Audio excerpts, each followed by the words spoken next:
할렐루야. 아멘. 오늘 저는 여러분과 함께요. 자유로운 새처럼. 여러분 자유로운 새 얼마나 행복할까요? 우리 주보에 그림을 제가 잠깐 넣었습니다만은 우리가 뭐 어려운 그림은 아니죠. 참 이 새를 한번 생각해 볼 때까요. 그 새장 속에서 나와서 밖으로 탁 나가서 새가 막 날아다니는 그 광경을 한번 상상만 해봐도 이 자유가 와 이런 세상이 있었구나. 바로 이것이 자유구나 하는 것을 우리가 깨닫게 되는 것처럼 오늘 이 성경 말씀만 해도 우리가 그러한 말씀 가운데 우리가 함께 나아가기 원합니다. 오늘 이 124편 말씀에 여러분이 보시면은요. 다윗의 시, 곧 성전에 올라가는 노래라고 기록되어 있습니다. 그러니까 120편에서부터 134편까지의 말씀을 보면 다 성전으로 올라가는 노래라는 것입니다. 그러니까 이건 어떤 것일까요? 여러분이 교회에 오실 때 오늘 예배를 드리러 오기 전에 집에서 딱 나와서 차를 타죠. 차를 타면 뭘 합니까? 시동을 켜고 그다음 뭐습니까? 여러분 좋아하는 뉴스를 탁 듭니까? 이제 아니면 어떻게 여러분 오셨어요? 먼저 탁 음악을 틀면 찬양이 탁 나오게 되죠. 예, 그럴 때 오늘 우리 가사를 생각해 보겠습니다. 오늘 이 찬양으로 생각해보면 우리 영혼이 벗어났도다 사냥꾼의 올무에서 새같이 우리 영혼이 벗어났도다 사냥꾼의 올무에서 새같이 올무가 끊어졌네 해방되었네 우리 도움은 주의 이름 올무가 끊어졌네 해방되었네 우리 도움은 주의 이름. 뭐 이런 노래 우리 어릴 때 불렀죠. 어릴 때는 그 복음성가 그렇게 많지 않아 가지고 교회 가면 막 계속 이 찬양 불렀던 일이 기억납니다. 근데 오늘 말씀에 보면 그래요. 우리 영혼이 벗어났도다 사냥꾼의 올무에서 새같이 그러면서 다 성전을 향하여서 막 올라오다 보면 우리는 마음 안에 한편에 자리 잡는 이 마음의 이 간증들이 있습니다. 지나왔는 일들 가운데 하나님 우리의 영혼이 진짜 올무에 갇혀 있는 새 같은 일이 아니라 우리를 자유함을 주셨으니까 얼마나 하나님 감사합니다 하면서 오늘 이 성전에 올 때에도 예배드리러 올 때에도 우리의 마음이 가볍게 하나님 앞에 나오는 것을 보게 됩니다. 그러면서 우리의 반응은 무엇입니까? 1절 말씀에 보면 여호와께서 우리 편에 계시지 않았더라면 우리 이런 것을 상상하게 되죠. 우리가 자유함을 얻게 되었다. 세상에 갇혀 있는 새가 아니다 한다는 것은 그만큼 우리 하나님이 우리의 편에 계셨기 때문이라는 것을 우리는 분명히 기억하고 있습니다. 오늘 성경 말씀의 처음 시작들은 그렇게 하나님께서 우리 편에 계시지 않았더라면 하고 강조하고 있습니다. 이것은 그냥 반복이 아닙니다. 정말 하나님이 우리와 함께 하셨기 때문이라는 것을 더 드러내는 그런 시이기도 합니다. 그러면서 그 밑에 말씀에 보면 3절 말씀, 4절, 5절 말씀에 보면 여러분께서 주목해 보시면요. 그때에라고 이야기합니다. 제가 말씀을 3절의 말씀에 보면 이러죠. 그때 그들의 노여움이 우리에게 맹렬하여 우리를 산채로 삼켰을 것이며. 그렇죠? 우리가 어떤 일들 가운데 사람들이 주변의 일들 가운데 상황들 가운데 맹렬하여서 불처럼 우리를 삼켜버릴 때가 있었습니다. 그때 하나님이 도와주시지 않았더라면 또 그때에 물이 우리를 휩쓸어 시내가 우리 영혼을 삼켰을 것이며 라고 했습니다. 세 번째는 그때 물이 우리를 넘어뜨렸을 것이다 라고 이야기합니다. 오늘 이 말씀은 바로 다윗이 자신의 경험하는 여러 가지 일들 가운데 하나님이 계시지 않았더라면 하나님이 도와주시지 않았다면 우리에게 어떤 일이 일어났을까라는 것을 이야기하는 그런 장면이기도 합니다. 그렇기 때문에 다윗은 이것을 자신의 믿음의 고백으로 함께 드렸을 때 그 후손들이 이제 성전에 올라올 때마다 우리의 삶을 살고 난 뒤에 주님 앞에 올라올 때 기억하는 것입니다. 하나님이 도와주셨던 일이 뭔가. 그러면 우리는 성전 안에 들어갈 때 뭐가 넘쳐나게 됩니까? 더욱 감사가 일어나게 되는 것이죠. 하나님을 만날 때 또 우리 안에 일어나는 일들에 관하여서 하나님 앞에 감사를 드리는 것은 당연한 일이 되게 된다는 것입니다. 우리가 지난 일주일의 삶을 여러분 한번 되돌아보시면 우리는 마치 해변가의 파도처럼요. 지나왔던 근심과 염려들이 또 눈앞에 보이면서 또 가야 할 일들이 참 많습니다. 그게 바로 근심의 덩어리가 되겠지요. 그래서 우리는 사람들은 이 앞을 내다보지 못하는 것 때문에 많은 것에 우리는 관심을 가질 때가 있습니다. 요즘 한국의 뉴스를 이렇게 제가 이렇게 보니까 특별히 지금 우리 한국에는 이 부동산하고 주식에 사람들이 온통 지금 관심이 다 빠져 있는 것 같아요. 어떤 사람들은 나의 미래 어찌 될지 모르니까 어떻게든 집을 사야 된다. 그래서 집을 사야지 나중에 10년 지나가지고 그 집이 돈이 되어가지고 그죠? 내 재산을 불려줄 수 있는 것이 아닐까. 어떤 사람은 또 주식에다 투자를 해야 된다. 이러해서 지금 뭐 부동산에 투자할 거냐, 주식에 투자할 거냐 하는 그런 일들로 지금은 사람들이 많이 몰려져 있습니다. 제가 이게 우리 한국에 며칠 전에 이 일들을 가만히 보니까 그런 것 같습니다. 정부에서도 너무 사람들이 부동산에 투자를 하게 되니까 이번 정부는 부동산 말고 주식에다가 관심을 좀 가지세요. 라고 이제 이렇게 말을 한번 슬쩍 하다 보니까 거기에 그 ETF 단일 종목이라 해서 레버지라는 상품이 나왔더라고요. 저는 뭐 그게 뭔지도 모르겠지만 뉴스에 보니까 이것 때문에 지금 사람들이 지금 개미 투자자들이 죽을 지경이다. 그렇게 이야기하는 것을 보게 됩니다. 그게 뭔가 이렇게 봤더니 이 레버리지라는 것은 쉽게 말하면 나는 주식을 살 돈이 없는데 어떻게 보면 조그만 돈이지만 그걸 투자를 하면은 2배, 3배의 돈을 주겠다. 이게 이제 레버리지랍니다. 그만큼 위험은 리스크는 크지만 되면 이거는 대박이 난다. 이런 이야기라는 겁니다. 그러니까 요즘 워낙 삼성이나 또는 SK 맞죠? SK가 워낙 주식이 지금 많이 올라가니까 사람들이 그 주식 하나를 살려면 몇 백만 원을 넣어야 되니까 이 돈은 없고 아주 짧게 뭐 5만 원, 10만 원 그렇게라도 레버리지를 투자하면 돈이 오른다. 요 한 달, 요 몇 달간 보니까 주식이 3천에서 4천, 4천에서 5천, 5천에서 6천, 7천, 8천, 9천 막 올라가니까 사람들마다 다 지금 돈을 모아가지고 주식에 투자해야지. 이게 올라가면 우리는 이제 떼돈을 번다. 이런 생각을 하게 되었는지 많은 사람들이 이 레버리지라는 것에 투자를 하게 되었다는 겁니다. 그런데 지금 그 9천까지 올라갔던 주식이 왕창 떨어졌습니다. 그러니까 사람들은 힘들어집니다. 왜 그러냐 봤더니 그 돈은 회수할 수 있는 돈이 아니라는 거예요. 한번 투자하면 그냥 끝나는 거예요. 그게 리스크가 크다라는 거죠. 자, 이게 무슨 말이겠습니까? 이 뉴스를 보니까는요. 증권사들이 이 그 레버리지라는 상품이 나오고 난 뒤에 2달 동안에 증권회사에서 수수료로 챙긴 돈이 1172억이라고 합니다. 어마어마하죠.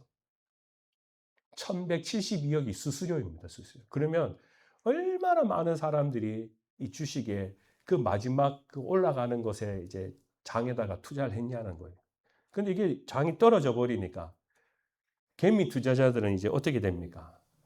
짐을 2배나 더 짊어지고 부채를 2배나 더 짊어지고 살아가야 되는 그런 형편에 있으니까 이제 그 사람들의 고민은 뭡니까? 야, 이건 내가 이래서 살아야 되냐 하는 그런 고민에 빠지는 그런 상황이 벌어지게 된다라는 것입니다. 저는 뭐 거기 레버리지가 어떤 건지도 모르고 지나왔지만 여러분 혹시 투자하신 분 계시나요? 뭐 뉴스만 듣고 우리는 지나왔는지 모르겠는데 참 우리가 보면 사람의 마음이 간사한 것이 이렇게 뭐 돈 빨리 번다 이렇게 하면 우리는 나도 모르게 요행에 바라는 일들이 참 많습니다. 결국 이것 때문에 사람들의 마음이 홀려지게 됩니다. 왜 그럴까요? 앞을 모르기 때문에. 조금 지금 있는 이 문제를 해결할 수 있는 건 돈을 좀 더 많이 벌면 내가 쉽게 돈을 벌면 그 일이 해결되지 않을까 해서 근심을 지우기 위해서 그렇게 투자했는데 결국은 그 빚이 더 늘어나게 되는 것이 우리의 인생의 또 삶이기도 한 것입니다. 그래 보면 아무것도 투자하지 않아도 여행에 바라지 않아도 우리가 정직하게 하루하루 땀을 흘리면서 밥 세 그릇 먹고 사는 게 이게 얼마나 하나님의 도우심인지 모릅니다. 어릴 때 젊을 때는 막 모르게 뭐 투자한다고 그러지만 지금 여러분 그거 투자하는 게 뭐가 의미가 있습니까? 그죠? 그만큼 우리는 이 하나님의 도우심을 매일매일면서 바라면서 사는 것. 그래서 우리가 보면 여호와 하나님께서 우리 편에 계시지 않았더라면 우리는 이렇게 여행을 바라는 일, 돈을 쉽게 버는 일, 또 어디 투자하라면 거기에 눈이 홀려가지고 와르르 내가 가지고 있는 재산을 다 잃어버릴 수 있는 그런 일들이 우리 삶 속에 이민자의 삶 속에 얼마나 많았습니까? 그런데 하나님 우리와 함께 하시니 우리가 흔들리지 않고 정직하게 살아가는 이 믿음의 모습이 더욱 우리에게는 값진 일이기도 하다는 것이죠. 오래전에 빌 클린턴 대통령이 이제 집권하고 있을 때요. TV에 그때 닐슨 만델라가 이제 남아프리카에서 감옥에 투옥되고 난 뒤에 정치범으로 27년간 살게 되었습니다. 그리고 나니 그때 마침 빌 클린턴 대통령이 있을 때 출소하게 되었습니다. 빌 클린턴이 아마 이 닐슨 만델라가 누구인지 모르는 것은 아닙니다. 그런데 유심 있게 이 출소하는 모습을 보게 되었는데요. 그때 마침 이 닐슨이 얼굴이 환하게 피어 있더라는 거예요. 감옥에서 탁 나왔는데 그 얼굴빛이 막 살아있는 거예요. 야, 저 사람 신기하다. 그런 생각을 했다고 합니다. 왜 그럴까요? 27년간 감옥에 갇혀 있었으면 나왔을 때 막 속에서요. 분노가 일어나가지고 내가 이 사람들 가만히 두나 보자 하면서 눈빛이 달라지거나 혹시 그러진 않을까 생각해 봤는데 이 클린턴이 봤더니 이 사람의 얼굴빛이 너무나 밝고 환하여서 이상하다 싶어서 그 뉴스를 보면서 자기가 그런 생각을 했다고 합니다. 내가 언젠가 혹시 이 닐슨을 만날 일이 있으면 나 이 사람한테 한번 물어보고 싶네. 너 27년 동안 감옥에 있다가 나왔는데 정말 너는 행복하냐? 그래서 한 번은 기회가 생겼습니다. 1994년 백악관에서 출소한 넬슨 만델라를 만날 수 있었습니다. 만나면서 첫 번째 질문이 바로 이것이었습니다. 이렇게 물었습니다. 27년간 긴 세월 동안 억울하게 감옥에 갇혀 사셨는데 혹시 만델라는 그 속에서 미움과 분노가 치밀어 오르지 않았습니까? 라고 물었습니다. 여러분, 내가 만약에 닐슨 만델라면 27년간 정치범으로 감옥에서 내 인생의 시간을 다 보냈다면 여러분은 어떤 대답을 하게 될까요? 그는 이렇게 이야기합니다. 솔직히 감옥 문을 나서는 순간 나를 27년간 가두었고 학대했던 사람들에 대한 증오와 분노가 다시 일어났습니다. 하지만 그때 제 마음속에 주시는 하나님의 소리가 있었습니다. 만약 내가 그들을 계속 미워하고 증오한다면 나는 몸만 감옥으로 나왔을 뿐 마음은 여전히 그들의 감옥 안에 갇혀 있게 된다고 하셨습니다.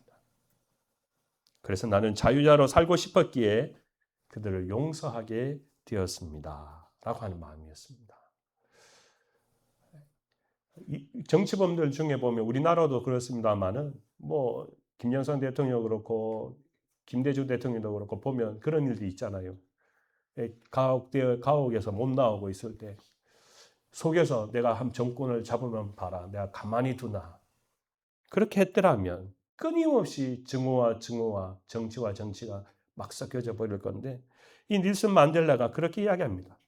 내 몸이 감옥에서 나왔지만 내가 증오를 하게 되고 그 사람들을 미워하게 되면 내 마음은 여전히 그들 안에 갇혀 있게 됐다. 무엇이 자유인가를 다시 생각해보는 그런 질문이었습니다. 무엇이 진정한 자유의 답인지를 닐슨 만델라는 클린턴에게 대답했던 그런 장면이기도 했다라는 것이죠. 그래서 오늘 성경 말씀 7절 말씀, 8절 말씀을 보면 다윗은 자신이 일어나는 삶 가운데 정말 자신에게 일어나는 너무나 어렵고 힘든 상황들 가운데에도 한 가지 오늘 7절 말씀을 통하여서 자기의 영혼이 어떤가를 우리에게 분명히 이야기하고 있습니다. 우리의 영혼이 사냥꾼의 올무에서 벗어난 새같이 되었나니 올무가 끊어졌으므로 우리가 벗어났도다. 우리의 도움은 천지를 지으신 여호와의 이름에 있도다. 아멘. 그렇습니다. 우리의 영혼에 다윗이 육신의 몸을 사람들이 쫓겨오고 또 압살롬이 배신을 하고 사울이 자기를 죽이려고 10여 년 동안 그를 치려고 할지라도 자기의 영혼만큼은 어느 누구도 그를 가두어 놓을 수 없었다라는 것을 오늘 이 다윗은 분명하게 고백하는 것이 내 영혼은 올무에서 벗어난 새와 같도다라고 이야기하고 있습니다. 여러분 혹시 책 가운데 보면은요, 그 세장에서 벗어난 새라는 책이 있습니다. 세장에서 벗어난 새의 이야기라는 책이 있어요. 이 책을 쓴 사람은 누구냐? 리차드 범브란트라는 유태교의 루마니아인 목사님이신데요. 이분은 이제 나치 안에서요, 공산주의 아래에서 지하 감옥에서 약 14년을 감옥에 갇혀 있었습니다. 개인 독방이었어요. 그 개인 독방이 어떠냐면 딱 3발걸음 움직이면 갈 곳이 없는 그런 곳에 딱 갇혀 있어 살았습니다. 보통 사람은 우리가 그때도 한번 이런 이야기했는데 감옥 안에 제일 힘든 게 뭡니까? 움직이지 못하는 거라고 했잖아요. 이 사람이 살아가는 그 감옥은 3발걸음만 움직이면 전혀 몸을 어디 움직일 수도 없는 그 생활을 14년을 했다는 거예요. 근데 이분이 그 속에서 신앙을 지켜가면서 자유한 몸을 얻게 되었습니다. 그러면서 그분이 이 책을 쓰게 된 내용이 바로 그겁니다. 세장 안에서 벗어난 새의 이야기. 자신의 삶에 대한 이야기입니다. 거기에 보면 이런 이야기를 한 가지 합니다. 한 왕궁에 왕이 좋아하는 트위티라는 새가 있었습니다. 이 새가 얼마나 왕이 좋아하는지요. 이걸 내가 매일마다 보면서 얘가 멀리 안 갔으면 좋겠다 싶어가지고 이 새를 갖다가 제일 화려한 황금 새장을 만들어가지고 거기에다가 싹 집어넣어 놓았습니다. 그랬더니 이 황금 새장은 얼마나 아름다우신 것인지요. 이 새도 너무 좋아할 것 같고 나도 너무 좋아할 것 같고 그렇게 했는데 새의 입장에서 보면 어떻습니까? 새는 갇혀지게 되는 거지 않습니까? 그러니까 이 새가 이렇게 생각해 봅니다. 나는 언제 이 새장에서 벗어날 수 있을까? 그렇지만 왕은 항상 그 새장 안에 갇혀있는 새를 보면서 너무나 기뻐하면서 행복해했습니다. 이 새가 한 가지 생각하게 되었다는 겁니다. 내가 이 새장에서 벗어날 수 있는 방법은 죽는 거야. 그래가지고 이 새가 생각을 하고 죽은 척 탁 누워 있었다는 겁니다. 그랬더니 이 왕이 갑자기 봤는데 새가 이제 지금 죽었는 거예요. 깜짝 놀래가지고 야야야 이거 왜 죽었냐 그러면서 이 새를 가지고 이제 바깥으로 끄집어내었습니다. 그랬더니 얘가 푸닥푸닥 그러면서 날아가 버렸다는 그 일화의 이야기를 동화 같은 이야기를 그 안에 책에 쓰고 있습니다. 이것은 뭘 의미하는 것일까요? 이 새장이라는 거, 황금 새장을 만들어 놓고 그 속에다 가두어 놓았는 그 주인이 누구인가? 우리가 이 세상을 보면 그러지 않습니까? 우리 어떤 사람들은 이 세상에서 사는 것이 난 행복해. 이 세상에 황금으로 만들어진 것이 얼마나 고귀한 것인지, 대리석으로 지은 내 집이 얼마나 예쁜 것인지, 좋은 차가 얼마나 좋은 것인지, 내 사업터가 얼마나 좋은 것이 그것에 갇혀 있는 사람들이 얼마나 많은지 모릅니다. 근데 결국 뭐냐면 그 속에 갇혀 지낸다라는 거죠. 새의 행복은 갇혀 지내는 것이 아니라는 겁니다. 오늘 이 목사님이 이야기하지 않은 것은 바로 새가 가장 행복한 것은 자유함으로 세상을 벗어나는 것이었다라는 거 이야기하고 있습니다. 오늘 저와 여러분들은 우리의 영혼이 사냥꾼의 올무에서 벗어난 새가 된다라는 것은 바로 저도 여러분도 잘 알다시피 이 땅에 잡혀있는 세상의 권속 앞에서 우리가 자유함을 얻는 것을 의미합니다. 그래서 우리가 찬양 드릴 때 보면 우리 영혼이 벗어났도다 사냥꾼의 올무에서 새같이 할 때 보면 그 찬양을 드리는 이유는 우리가 죄사함을 받았다는 이야기거든요. 오늘 이 성경의 말씀에는 죄에 대한 부분은 해석되지 않아요. 그런데 중요한 것은 무엇입니까? 이 땅이 전부라고 살아가는 우리 많은 사람들에게 예수 그리스도께서 오셔서 이 세상의 문을 여시고, 야, 너 영혼 바깥으로 나가라. 자유함을 주신 게 뭡니까? 그리스도의 십자가의 피를 통하여서 우리를 귀신, 마귀의 권세에서부터 자유함을 주셨다는 것을 의미합니다. 죄에서부터 자유함을 주셨다는 것을 의미합니다. 그렇지 않으면 우리는 여전히 그 속에 갇혀서 살 수밖에 없는, 또 그게 모든 것이 행복이라고, 이 땅에 육신으로 살아가는 것의 전부라고 이야기할 수밖에 없는 그런 존재가 바로 세상 안에 갇힌 새의 모습이겠습니다. 마가복음 3장 말씀에 보면 예수님께서요, 예수님을 만난 사람들이 예수님을 가리켜서 이런 이야기를 하게 합니다. 예수님이 하나님의 능력을 나타내는 것은 예수님 그 하나님의 아들이기 때문이 아니라 바알세불의 힘을 빌어서 귀신을 내어쫓는다. 그런 이야기를 하게 되는 모습을 보게 됩니다. 이 세상의 힘이 얼마나 큰지 이 바알세불이 귀신 중에 마귀 중에 왕이다. 그렇게 이야기했습니다. 그만큼 바알세불은 우리가 보는 것에서 사람도 치유하게 되고 병자가 회복되는 것처럼 보일 만큼 그래 귀신의 능력이 크다고 이야기하는 것이 세상 사람들의 이야기입니다. 그런데 이 바알세불의 뜻을 마가복음 3장 말씀에 보면 똥무더기의 주인이라고 해석되어 있습니다. 이게 무슨 의미입니까? 사람들은 모르지요.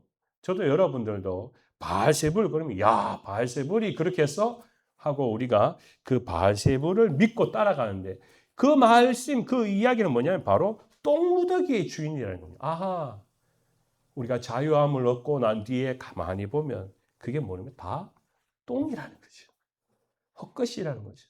부질없는 것이라는 거죠. 그렇기 때문에 저와 여러분들이 이제 인생의 후반전에 오면 우리가 깨닫는 게 뭡니까? 그래, 맞다. 우리가 젊을 때는 이 세상에 열심히 막 하다가 그거 더 잡아보려고 하는데 가만히 봤더니 그거 다 똥무더기네, 똥무더기. 그 똥무더기 안에는요, 곤모술수가 있습니다. 음란이라는 병이 있습니다. 태폐가 있습니다. 불신앙이 있습니다.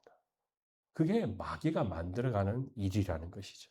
온 힘을 다하여서 우리가 그 세상 안에 갇혀 있기를 바라고 그 세상에서 우리를 내어놓지 않습니다. 이건 내 거야. 내 세상이 하고 마치 마귀가 자기 것인 것처럼 우리를 압박할 때도 있습니다.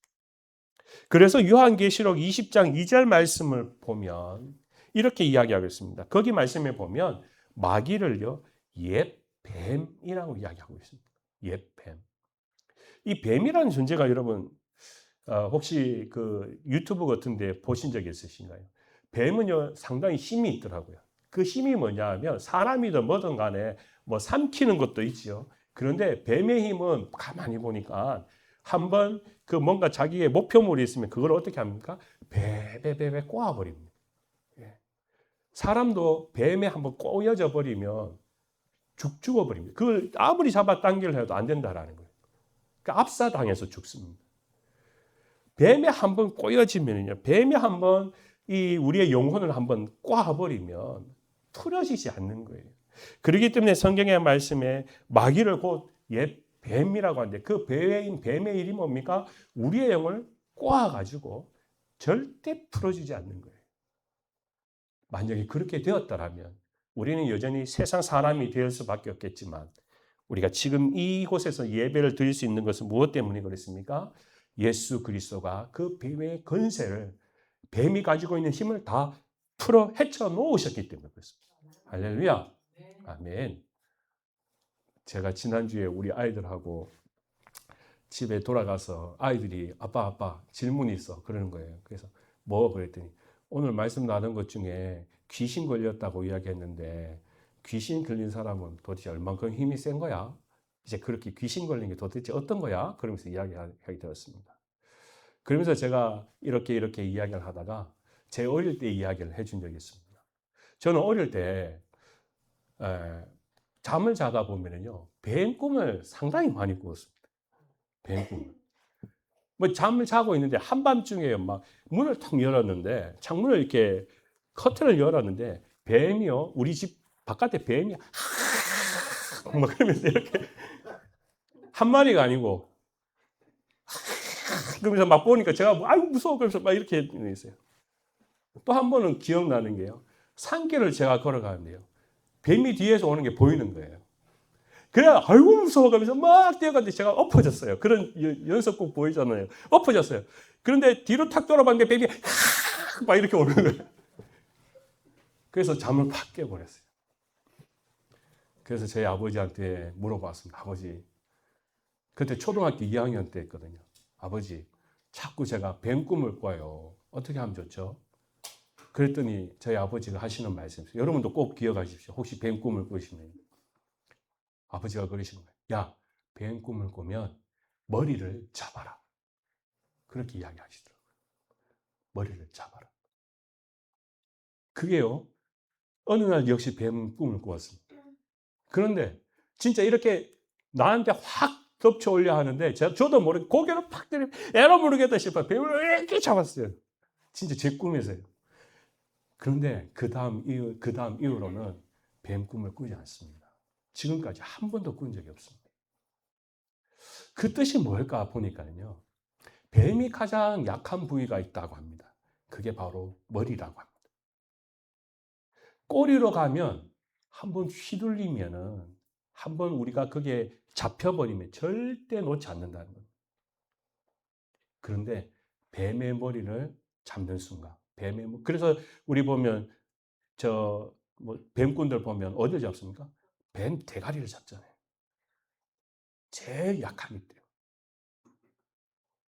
자, 오늘 이 성경의 말씀을 우리가 가만히 생각해 봅니다.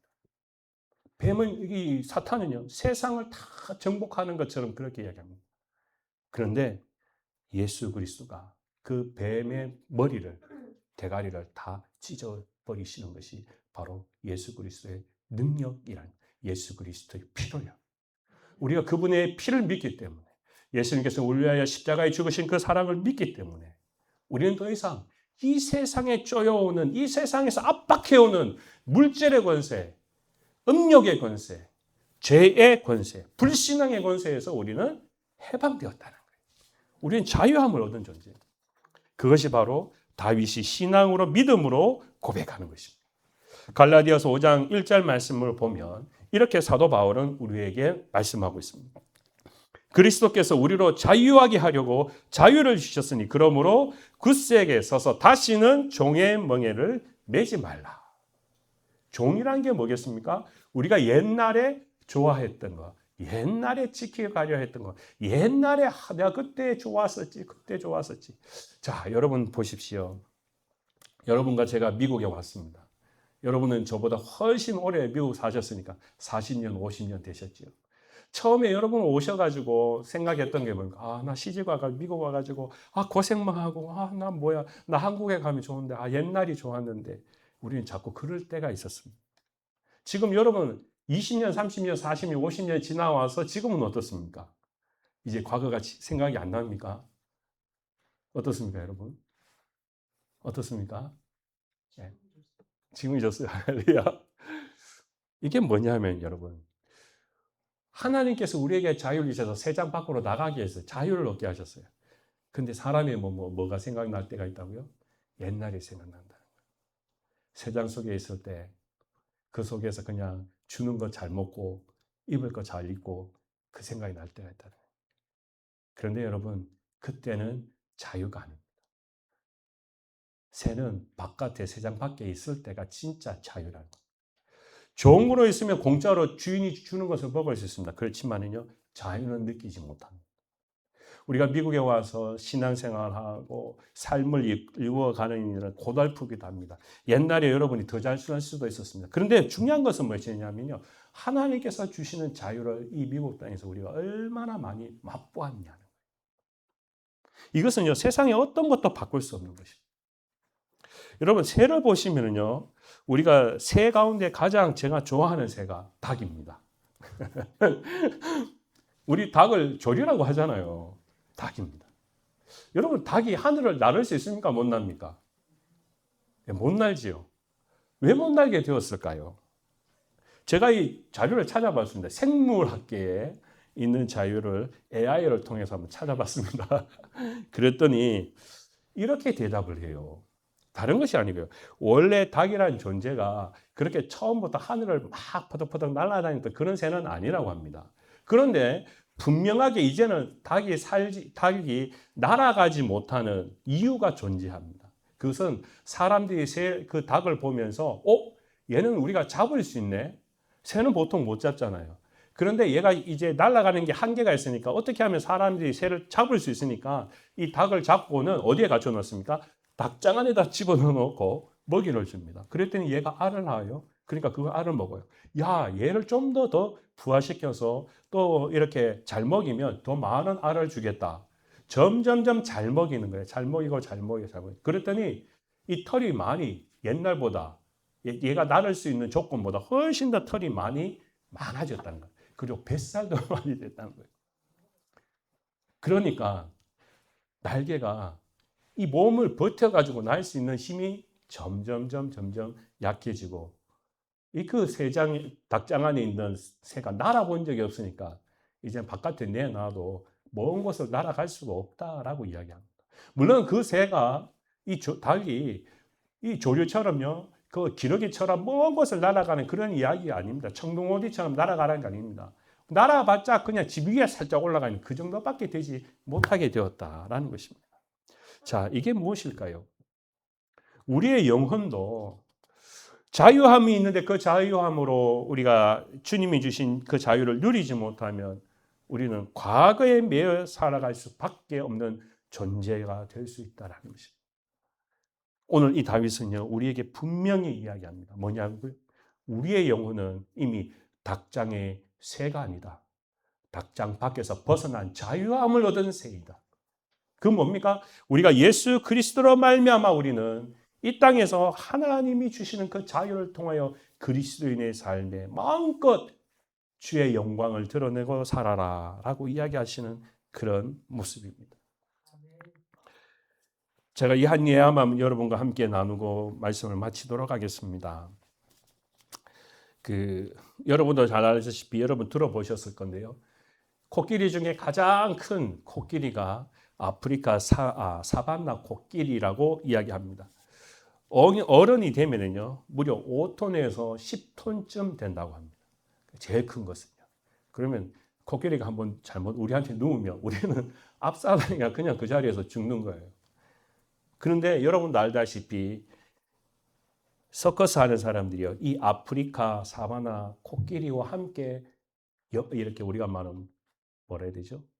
무도를 합니다. 무도회 이런 걸 합니다. 그 10톤이나 되는 코끼리가 조그마한 사람의 말에 오른 다리 들어 회초리를 탁 들면 다리를 탁 들고 왼쪽 다리 들어 하면 왼쪽 다리를 들고 그 명령에 복종하는 게 도대체 어떻게 그게 가능할까요? 다리를 한번 쿡 눌러버리면 사람은 죽어버릴 텐데 근데 그 10톤이나 되는 코끼리가 왜 말을 들을까요? 처음에는 이렇게 이야기한다고 합니다. 어미와 같이 훈련을 시키는 거예요. 어미와 같이 따라다니게 합니다. 근데 어미가 죽거나 또 어미의 말을 잘 안 듣는 그 코끼리가 있으면 가장 새끼 때 3년간 다리를 묶고 도망가지 못하더라도 철근을 꽁꽁 묶어가지고 한번 묶어 놓으면 3년간만 회초리를 들어서 때리고 하면요. 걔가 가지고 있는 본성, 도망가고 싶은 본성들이 다 사라진다는 거예요. 그때 조련사가 그 3년의 훈련을 통하여서 평생을 말을 듣도록 한다는 거예요. 참 이 코끼리가 보면 서커스에서 활동하는 걸 보면 얼마나 불쌍해 보입니까? 이죠? 그 3년의 시간 동안 모든 것을 자기는 다 잊어버렸어요. 비록 그를 풀어놓고 자유학원으로 가만히 내버려둬도 더 이상 도망가지 않고 그 서커스단 안에서 그냥 살아가는 거예요. 오늘 이 성경의 말씀은 우리에게 얼마나 큰 도전인지 모릅니다. 우리 그리스도인들을 하나님께서 사랑하셔서 예수 그리스도를 통하여 우리에게 자유함을 주시고 올무에서 벗어나서 우리가 더욱 하나님의 영광의 삶을 살 수 있도록 마음껏 우리를 사용하시고 만드셨다. 이것은 저와 여러분의 인생이기도 합니다. 이것은 지금까지 여러분께서 믿음의 길을 걸어오시면서 경험했던 일들이기도 합니다. 오늘 저와 여러분 다시 한번 내가 누구라고요? 세상에서 벗어난 새입니다. 우리의 영혼이 더욱 자유함으로 하나님을 찬양하는 존재입니다. 그렇기 때문에 여러분이 바깥에 나갈 때 차를 타고 가면 어디로 가든 누구도 여러분 어디로 가냐고 가지 말라고 이야기하는 사람이 없습니다. 내 마음으로 갑니다. 그렇지만 우리가 뭡니까? 우리의 영혼은 항상 주님을 위하여서 이 한 주간도 살아야 되는 것. 우리 가족을 위하여서 헌신하고 살아야 하는 그것이 자유함을 가지고 있는 우리 모든 믿음의 사람들의 가장 큰 특권이라는 것. 그것을 우리가 기억하고 다윗이 자신의 영혼을 갖출 수 없는 그 자유함을 통하여서 다른 사람을 용서할 수 있었습니다. 닐슨 만델라도 육신의 몸이 아닌 영혼이 자유함을 얻었다고 이야기했습니다. 저와 여러분이 더욱 오늘 이 자유함을 붙드시고 하나님 앞에 감사하는 하루가 되시기를 주님의 이름으로 축원합니다. 기도하겠습니다. 아버지 하나님, 오늘 이 시간 다윗이 하나님 앞에 영혼이 자유함을 얻어